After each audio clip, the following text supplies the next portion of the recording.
The United States D.C. Circuit Court of Appeals will soon determine whether the Department of Justice, DOJ, can search Representative Scott Perry's, Republican Pennsylvania, phone as the agency continues to investigate the January 6 attack, CNN reports. CNN previously reported that the DOJ seized Perry's cell phone in August of 2022 as part of the investigation, considering the congressman staunchly supported former President Donald Trump's attempt to overturn the 2020 election. Now, the House Freedom Caucus chairman is scheduled to testify in court this week against the agency's attempt to probe the contents of the cellular device, according to NBC. Shortly after Perry's phone was confiscated in August with a search warrant, CNN reports, officials returned the phone to the congressman after they collected an image of the device. NBC reports.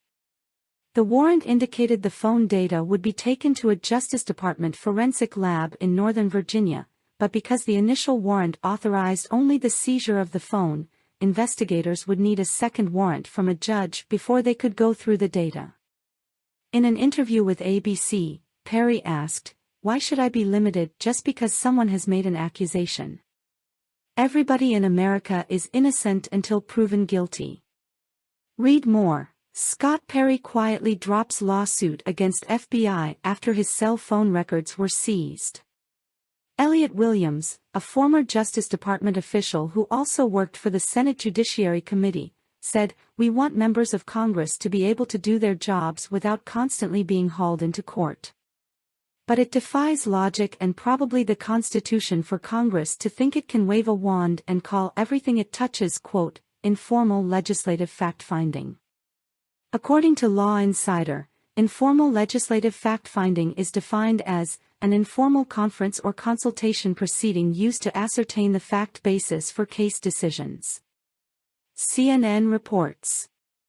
In seeking to block DOJ's access to Perry's phone, his lawyers have pointed specifically to a 2005 ruling concerning an FBI search of then-Rep. William Jefferson's congressional office in a bribery probe. The D.C. Circuit said that the Justice Department ran afoul of the constitutional clause by sorting through the Louisiana Democrats' files without his consent. Chief Judge Beryl Howell, who confidentially reviewed details about the information on Perry's phone, ruled, contrary to his lawyer's belief, officials should be able to search certain materials that don't fall under his legislative work because they weren't sanctioned by any legislative authority. Although, other materials may be protected by the speech or debate clause, according to CNN.